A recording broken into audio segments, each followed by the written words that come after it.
નમસ્કાર, એસએમપી ન્યૂઝમાં હું દિનેશ મકવાણા આપનું હાર્દિક સ્વાગત કરું છું. જોઈએ સૌપ્રથમ આજના મુખ્ય સમાચાર. ભરૂચ બેઠક ઉપર ત્રિપાખો જંગ જામશે. ભરૂચ બેઠક પર બીજેપી સામે આપ બાદ બીએપી ની ટીમની એન્ટ્રી. ત્રિપાખ્યા જંગ જામશે. ભરૂચ જિલ્લામાં સ્પાનિયાળમાં દેહના વેપાર. ભરૂચ પોલીસે 3 સ્પામાંથી દેહના વેપાર ઝડપી પાડી આરોપીઓની કરી અટકાયત. ભગવાન ઈસુની યાદમાં ઉપવાસ સાથે ગુડ ફ્રાઇડેની ઉજવણી. ખ્રિસ્તી બંધુઓએ દેવાલયોમાં કરી વિશેષ પ્રાર્થનાઓ. કરજણમાં સાસુ સસરાએ પુત્રને ભગાડી મૂક્યો હોવાના આક્ષેપ સાથે પરણેતાની કરજણ પોલીસ મથકમાં ફરિયાદ. પતિ સહિત સાસુ સસરા મળી 3 લોકો સામે ગુનો દાખલ. ચાવડના યુવકે ખોટી ઓળખ આપી હિન્દુ યુવતીને પ્રેમજાળમાં ફસાવાનો મામલો. આરોપીએ જામીન અરજી મૂકતા કોર્ટે ફગાવી.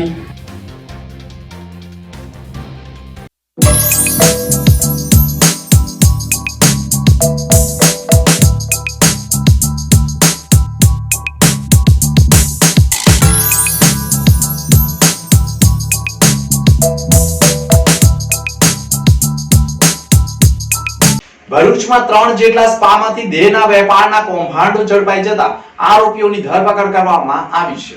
ભરૂચ એસઓજી પોલીસે શ્રવણ ચોકડી સ્થિત આવેલા કોરલ સ્પામાં ચેકિંગ હાથ ધર્યું હતું અને આ સ્પામાં વિદેશી 4 યુવતીઓ થાઇલેન્ડની સેક્સ વર્કર તરીકે કામ કરતી હોવાનું ફલિત થતા પોલીસે ડમી ગ્રાહક મોકલી વેરિફિકેશન કરતા ગ્રાહકને સુવિધા આપી હોય તેવું ફલિત થતા પોલીસે દરોડા પાડી દેહનો વેપાર ચાલતો હોય અને વિદેશી યુવતીઓને સેક્સ વર્કર તરીકે રાખનાર અને રેશમા કોમ્પ્લેક્સ પર્વત પાટિયા સુરત શહેરના રહીશ કરણ મુન્ના રાજપૂત તથા શ્રવણ ચોકડીના પદ્મશ્રી કોમ્પ્લેક્સના 3જા માળે રહેતા વારિસ બકરીદી પઠાણાઓની ધરપકડ કરી ગુનો દાખલ કર્યો હતો.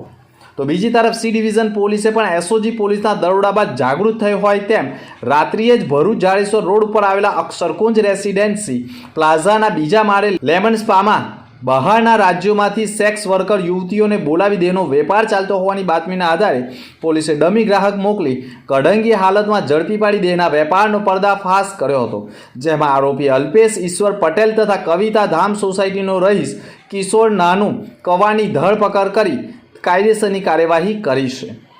જોકે પોલીસ ઇન્સ્પેક્ટરની કચેરી anti women's trafficking unity Bharuch દ્વારા પણ સિલ્વર સ્ક્વેર કોમ્પ્લેક્સમાં આવેલા સાઇન સ્પા નામની દુકાનમાં રેડ પાડવામાં આવી હતી અને એક મહિલા કવિતા બેન અરુણ કુમાર તથા સ્પામાં કામ કરતો કરણ અશોક ઠાકોર તેમજ ગ્રાહક તરીકે પ્રજ્ઞેશ ઈશ્વર પટેલ અને કૃણાલ ચંદુ પટેલને ઝડપી પાડવામાં આવ્યા હતા અને સાઇન સ્પાની આડમાં દેહનો વેપાર ચાલતો હોવાનો પર્દાફાશ થતાં 4 પુરુષ અને 1 મહિલા સામે ગુનો દાખલ કરી 1 લાખ રૂપિયાનો મુદ્દામાલ જપ્ત કરવામાં આવ્યો હતો.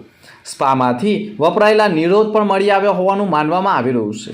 અત્રે ઉલ્લેખનીય બાબત એ પણ છે કે ભરૂચ જિલ્લાના ઘણા ગેસ્ટ હાઉસોમાં પણ દેહના વેપાર ચાલતા હોવાની માહિતી લોકોમાં ચર્ચાનું કેન્દ્ર બની ગઈ છે. કરજણમાં સાસુ સસરાએ પુત્રને જ ભગાડી મૂક્યો હોવાના આક્ષેપ સાથે પરણેતાએ કરજણ પોલીસ મથકમાં ફરિયાદ નોંધાવી છે.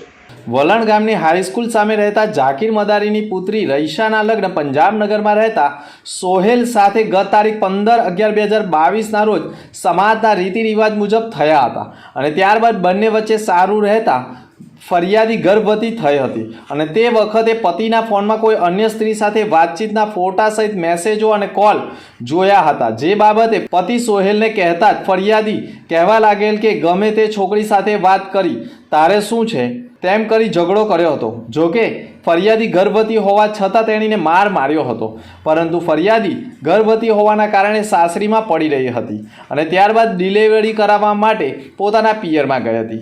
ફરિયાદીને સંતાન હોય જેના કારણે ઘર બરબાદ ન થાય તેવી ચિંતામાં સાસરીમાં પરત ગયેલી ફરિયાદીનો પતિ સોહેલ ફાતિમા સાથે સતત વાતચીતમાં રહેતો હતો અને 9/3/2024ના રોજ પતિ સોહેલ ફરિયાદી સાથે ચા પીવા બાબતે ઝઘડો કરી તેણીને માર માર્યો હતો.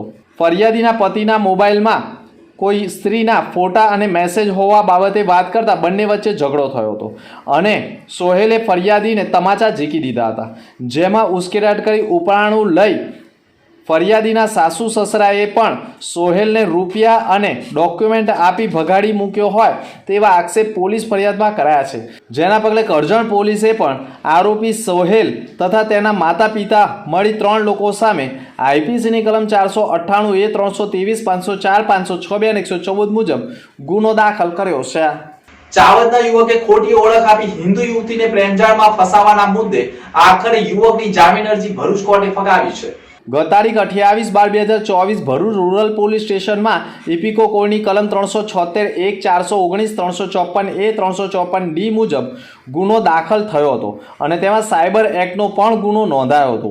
એક નિર્દોષ યુવતીને પ્રેમજાળમાં ફસાવી હોવાની ગંભીર પ્રકારની ફરિયાદ સામે આવી હતી, જેમાં યુવકે પોતાનું નામ બદલીને યુવતીને પ્રેમજાળમાં ફસાવી હોય અને અન્ય ધર્મનો હોવા છતાં અન્ય ધર્મનું નામ ધારણ કરી ફ્રેન્ડશિપ કરી તેની સાથે શારીરિક સુખ માણ્યું હોવાના આક્ષેપ સાથે અને પરણિત હોવાનું પણ છુપાવીને હિન્દુ યુવતીને પ્રેમજાળમાં ફસાવી હોવાનો મામલો ગુનો દાખલ થયો હતો અને પોલીસે તેની ધરપકડ કરી સબજેલમાં ધકેલી દીધો હતો, જેની જામીન અરજીની સુનાવણી ભરૂચના મહેરબાન ત્રીજા એડિશનલ DN સેશન્સ જજ EM શેખની કોર્ટમાં જામીન અરજી બાબતે સુનાવણી થઈ હતી, જેની દલીલો પણ સરકારી વકીલ તરફે કરવામાં આવી હતી અને અંતે જામીન અરજી કોર્ટે ફગાવી હતી, જેના કારણે તેને હવે જેલમાં જ રહેવાનો વારો આવશે. આચારસંહિતાની અસરથી સરકારી કચેરીઓમાં અરજદારો વિના ખાલી જોવા મળી રહી છે. ભરૂચ લોકસભા બેઠકની 7મી મેના રોજ યોજાનારી ચૂંટણીને અનુલક્ષી આચારસંહિતા લાગુ પડી ચૂકી છે, ત્યારે તેની સૌથી વધારે અસર સરકારી કચેરીઓમાં જોવા મળી રહી છે. નગરપાલિકા, કલેક્ટર કચેરી, મામલતદાર કચેરી સહિતની કચેરીઓમાં સામાન્ય દિવસોની સરખામણીએ અરજદારો અને મુલાકાતીઓની સંખ્યામાં ઘટાડો નોંધાયો છે. નગરપાલિકા કચેરીએ જન્મ મરણના દાખલા સહિતની કામગીરી માટે આવતા લોકોની સંખ્યામાં ઘટાડો થયો છે. પાર્ટીના ચૂંટણી પ્રચારમાં વ્યસ્ત હોવાના કારણે નગરસેવકો પણ પાલિકામાં ઓછા નજરે પડી રહ્યા છે. રમઝાન માસ ચાલી રહ્યો હોવાથી વિપક્ષના સભ્યોની પણ પાંખી હાજરી પાલિકામાં જોવા મળી રહી છે. ચૂંટણીની કામગીરીમાં જોડાનાર કર્મચારીઓની તાલીમનો પ્રારંભ થઈ ગયો હોવાથી મોટાભાગના કર્મચારીઓ તાલીમમાં જતા હોવાથી કર્મચારીઓ પણ કચેરીમાં હાજર જોવા મળતા નથી. કલેક્ટર કચેરીનો મોટાભાગનો સ્ટાફ ચૂંટણીની કામગીરીમાં વ્યસ્ત બની ગયો છે. 12મી એપ્રિલના રોજથી જ ચૂંટણી માટેનું જાહેરનામું બહાર પડી જશે અને ઉમેદવારી પત્રો ભરાવાનું પણ શરૂ થઈ જશે. સરકારી કચેરીઓમાં રોજના સરેરાશ 100 જેટલા અરજદારો અને મુલાકાતીઓ આવતા હતા, તેની સરખામણીએ હાલ 50% લોકો કચેરીઓમાં તેમના કામ માટે આવી રહ્યા છે. હાંસોદ ખાતે આવેલા મામાદેવ મંદિર ખાતે મામાદેવની દ્વિતીય સાલગીરા મહોત્સવની ઉજવણી કરાઈ હતી. હાંસોદ ખાતે આવેલા મામાદેવ મંદિર ખાતે મામાદેવની દ્વિતીય સાલગીરી પાટોત્સવ નિમિત્તે વિવિધ ધાર્મિક કાર્યક્રમનું આયોજન કરાયું હતું. હાંસોદના સિવિલ કોર્ટ પાસે આવેલ છે અને મામાદેવનો દ્વિતીય પાટોત્સવ નિમિત્તે હવન કરવામાં આવ્યો હતો. આ હવનમાં હાંસોદ ગામના 9 યુગલોએ હવનમાં બેસી ધાર્મિક પૂજા અર્ચના કરી હતી અને ગામમાં મામાદેવની શોભાયાત્રા પણ કાઢવામાં આવી હતી. સાથે મહાપ્રસાદીનું આયોજન કરવામાં આવ્યું હતું અને રાતના સમયે ભવ્ય લોક ડાયરાનું સુંદર આયોજન કરવામાં આવ્યું હતું. આમ રામનગર મામા સરકાર ગ્રુપ દ્વારા દ્વિતીય પાટોત્સવની ધાર્મિક ભર્યા માહોલમાં ઉજવણી કરવામાં આવી હતી. ભરૂચ બેઠક ઉપર બીજેપી સામે આપ બાદ હવે બીએપીની એન્ટ્રીથી ત્રિપાંખીયો જંગ જામનાર છે. ભરૂચ લોકસભા બેઠક પર કોંગ્રેસના હાથની ગેરહાજરી વચ્ચે કમળ સામે આપના ઝાડુ બાદ હવે હોકી બોલના ચિહ્ન સાથે ફરીને છોટું વસાવા બીએપી પાર્ટીને લઈને ચૂંટણી લડવા મેદાનમાં ઉતર્યા છે. ભરૂચ બેઠક પર આઝાદી બાદ પહેલી વખત કોંગ્રેસનો હાથ ઈવીએમ અને બેલેટ પેપરથી ગાયબ થયો છે. ઇન્ડિયા ગઠબંધનમાં આપના ઉમેદવાર ચૈતર વસાવા ઉમેદવારી કરી રહ્યા છે. ભાજપે 7મી ટર્મ માટે પણ 6 ટર્મના સાંસદ મનસુખ વસાવાને જ મેદાને આદિવાસી સામે આદિવાસી ઉમેદવાર તરીકે ઉતાર્યા છે. ઝઘડા વિધાનસભા બેઠક પર 35 વર્ષ સુધી એક હથ્થું શાસન કરનાર છોટું વસાવા 4થી વખત લોકસભા લડવા ભારતીય આદિવાસી પાર્ટી લઈને આવ્યા છે. વાસણા ગામેથી છોટું વસાવાએ પત્રકાર પરિષદ સંબોધી હતી, જેમાં તેઓએ ભારતીય આદિવાસી પાર્ટી ભરૂચ સહિત તમામ ટ્રાઇબલ બેઠકો પરથી લોકસભા લડાવવાની જાહેરાત કરી દીધી છે અને તેઓના ઉમેદવારો 2 દિવસમાં જ જાહેર કરવાની પણ જાહેરાત કરી દીધી છે.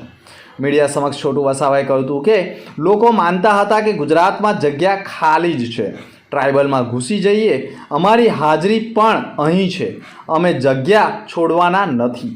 આદિવાસીના હકો માટે ચૂંટણીમાં અને ચૂંટણી પછી પણ લડીશું. ભારતની જેટલી પણ કોંગ્રેસ અને ભાજપ અને આપની સરકારો થઈ એ બધા અમારા આદિવાસીઓ માટે સમસ્યા હોવાનું તેમણે ગણાવી આગળ ભરૂચ બેઠકના ભાજપ આપના આદિવાસી ઉમેદવાર નેતા નહીં હોવાનું કહી દીધું છે. મનસુખ વસાવા અને ચૈતર વસાવા આદિવાસીઓ માટે ડેડબોડી જેવા અને તેઓની ગધેડા જેવી ભૂમિકા હોવાનો પણ ગંભીર આરોપ છોટુ વસાવાએ લગાવ્યો છે. કેજરીવાલને દેશના બીજા નંબરના ચોર ગણાવી દીધા છે અને હાલમાં જ ભાજપમાં જોડાયેલા તેમના પુત્ર મહેશ વસાવા વિશે કોઈ ચર્ચા કરવા જેવી નથી કહી દીધું હતું. હવે ભરૂચ લોકસભા બેઠક પર કમળ ઝાડુ વચ્ચેના જંગમાં હોકી બોલ કોને ફાયદો કરાવે છે તે આવનારો સમય બતાવશે. એ લોકો એવું માનતા હતા ગુજરાતમાં જગ્યા ખાલી જ છે ને અમે ટ્રાઇબલ એરિયામાં ઘૂસીને એ લોકોને અમે હાથ કરશું. એટલા માટે અમે આ જે આપ પાર્ટી છે ભારત આદિવાસી પાર્ટી દ્વારા અમે એ લોકોને બતાવવા માંગીએ છીએ, પણ અમારી હાજરી પણ અહીં આગળ અમે છીએ એવું અમે એમને અહેસાસ કરાવવા માટે આજે આ વસ્તુ બની છે. ના આ જે ઝંડા છે એના નેજા હેઠળ આખા ભારતના આદિવાસીઓને જે અન્યાય થાય છે એ અન્યાય માટે અમે લડશું. ચૂંટણી હોય કે પછી આમ જે બધા ઇસ્યુ હોય અમારા માટે અમે તૈયાર છે લડવા માટે. એટલા માટેની આ કોન્ફરન્સ છે અને આ વાત છે. લોકસભા ચૂંટણી આવી રહી છે, કેટલા ઉમેદવાર આપની પાર્ટીમાંથી ઉભા રહેશે?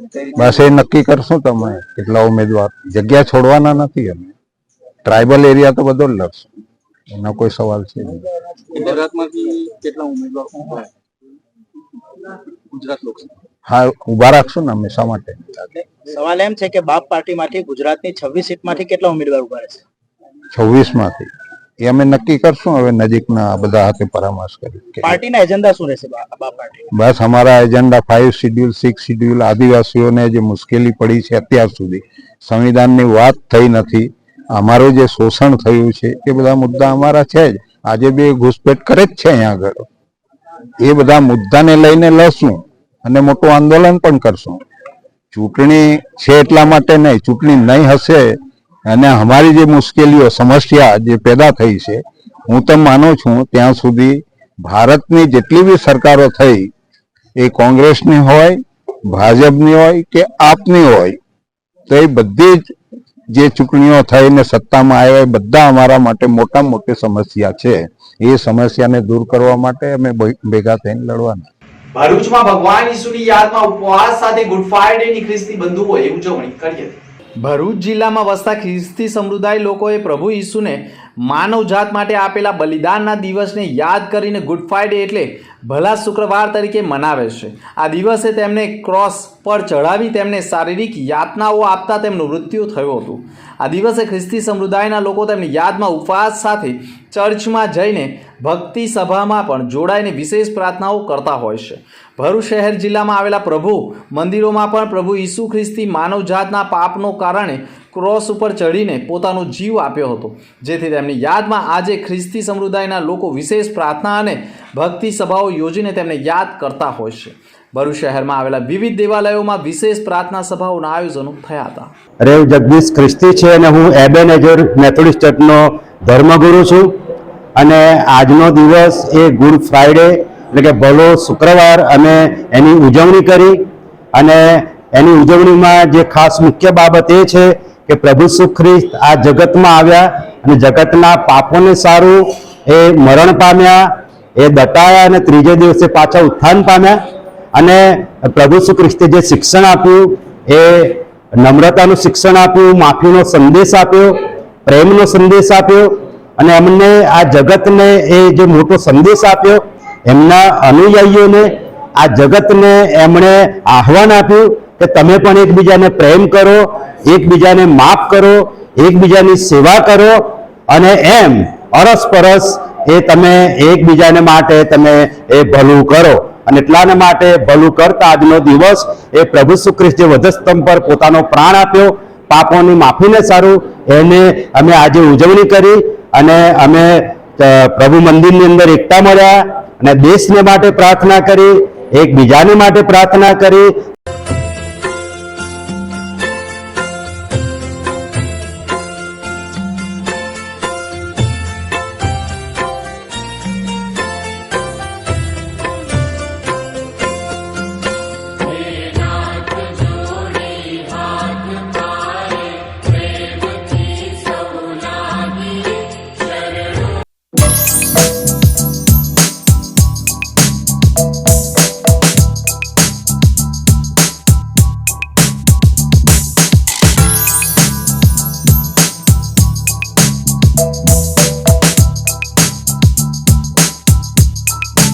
વધુમાં મુખ્ય સમાચાર પર ફરી એક નજર. ભરૂચ બેઠક ઉપર ત્રિપાખીયો જંગ જામશે. ભરૂચ બેઠક પર બીજેપી સામે આપ બાદ બીએપી ની ટીમની એન્ટ્રી. ત્રિપાખીયા જંગ જામશે. ભરૂચ જિલ્લામાં સ્પાનિયાળમાં દેહના વેપાર. ભરૂચ પોલીસે 3 સ્પામાંથી દેહના વેપાર ઝડપી પાડી આરોપીઓની કરી અટકાયત. ભગવાન ઈસુની યાદમાં ઉપવાસ સાથે ગુડ ફ્રાઇડેની ઉજવણી. ખ્રિસ્તી બંધુઓએ દેવાલયોમાં કરી વિશેષ પ્રાર્થનાઓ. કરજણમાં સાસુ સસરાએ પુત્રને ભગાડી મૂક્યો હોવાના આક્ષેપ સાથે પરણેતાની કરજણ પોલીસ મથકમાં ફરિયાદ. પતિ સહિત સાસુ સસરા મળી 3 લોકો સામે ગુનો દાખલ. ચાવડના યુવકે ખોટી ઓળખ આપી હિન્દુ યુવતીને પ્રેમજાળમાં ફસાવાનો મામલો. આરોપીએ જામીન અરજી મૂકતા કોર્ટે ફગાવી. તો આ હતા ત્યાર સુધીના સમાચાર. નવા સમાચાર સાથે ફરી મળીશું. નમસ્કાર. I don't even know if you